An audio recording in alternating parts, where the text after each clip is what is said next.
84 वर्षापूर्वी या मसाई देवीच्या पवित्र वास्तव्यानं झालेल्या या पुण्यभूमीमध्ये सर्जेराव तात्या नावाचा एक भूमिपुत्र जन्माला आला आणि आपल्यापुरतं जगणं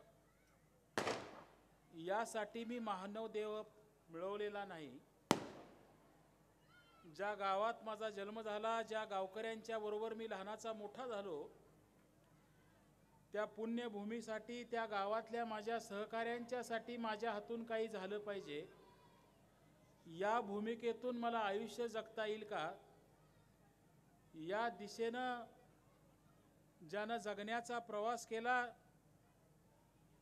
आणि अतिशय सुंदर असं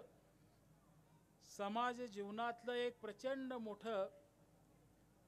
काम ज्यानं आज आपल्या सगळ्यांच्या समोर उभा केलंय, त्याचा आदर्श नव्या पिढीसमोर गेला पाहिजे। जगावं कसं ही संकल्पना नव्या मुलांच्या मध्ये रुजली पाहिजे आणि आमच्या या गावावर, आम्हा सगळ्यांच्यावर या सहवासातनं मिळालेले संस्कार हे आम्ही विसरलेलो नाही, हे ऋण म्हणून आम्ही पुढे घेऊन चालणार आहोत। ही भूमिका आपल्या सगळ्यांच्या वतीनं स्मरणात ठेवली पाहिजे। यासाठी आयोजित केलेला हा जयंतीचा सोहळा आणि या सोहळ्याच्या निमित्तानं पांडुरंगाची भक्ती करणारा वारकरी संप्रदाय जीवनाकडे कसं बघावं या संकल्पनेला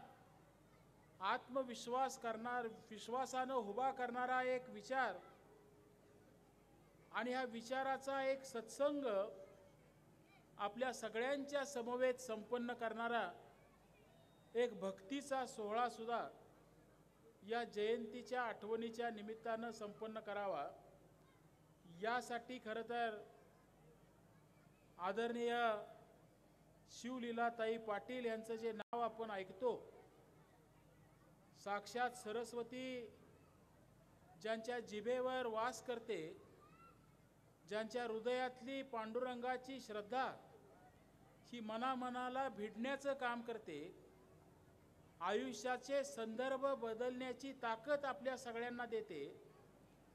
त्या शिवलीलाताईंचा हा एक आगळा वेगळा सत्संग आपल्या गावामध्ये संपन्न करणारा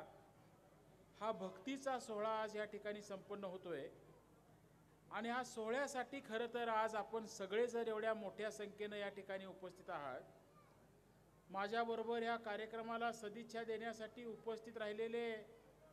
आपले खासदार धैर्यशील दादा, आजूबाजूच्या पंचकृषीतून या कार्यक्रमामध्ये उपस्थित राहिलेले सर्जेराव तात्यांच्या कुटुंबियांचे सगळे, ज्यांच्याबरोबर ऋणानुबंध आहेत, ते सगळे प्रमुख कार्यकर्ते, खरं तर मी या कार्यक्रमामध्ये माझं मनोगत व्यक्त करणार नव्हतो, कारण शिवलीलाताईंचं मनोगत, त्यांचे विचार मानव जन्माचं सार्थक करणारं आपल्या जीवनाचं मर्म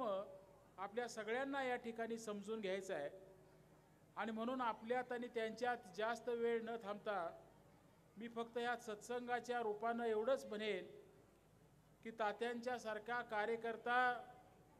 ज्यानं दुसऱ्यासाठी जगायचा प्रयत्न करत असताना खरं तर काळाच्या पुढं कसं बघावं हा एक दृष्टिकोन तुमच्या आमच्या समोर ठेवत असताना हा वारसा चालवण्याची जबाबदारी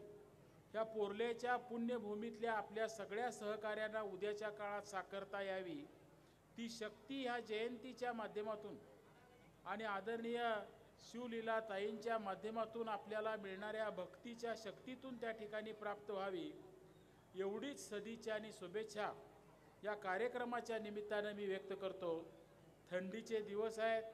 लवकरात लवकर हा कार्यक्रम शिवलीलाताईंचा सुरू व्हावा आणि आपल्या सगळ्यांना ह्या भक्तिसागरात त्या ठिकाणी डुंबता यावं अशी अपेक्षा व्यक्त करतो। आणि हा सुंदर सोहळा, सुंदर चित्रफित या सगळ्या संयोजकांनी ह्या ठिकाणी निर्माण केली। माझ्यासारख्या कार्यकर्त्याला सुद्धा जितका सहवास तात्यांचा लाभला, मला माझ्या राजकीय जीवनात एक वडीलधारा म्हणून एक मोठी दिशा देण्याचं काम ज्यांच्याकडनं माझ्यासारख्याला शिकायला मिळालं, त्यांच्या या पुण्यस्मरणामध्ये मला सुद्धा सहभागी करून घेतलं,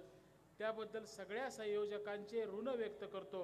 आणि माझं मनोगत संपवतो.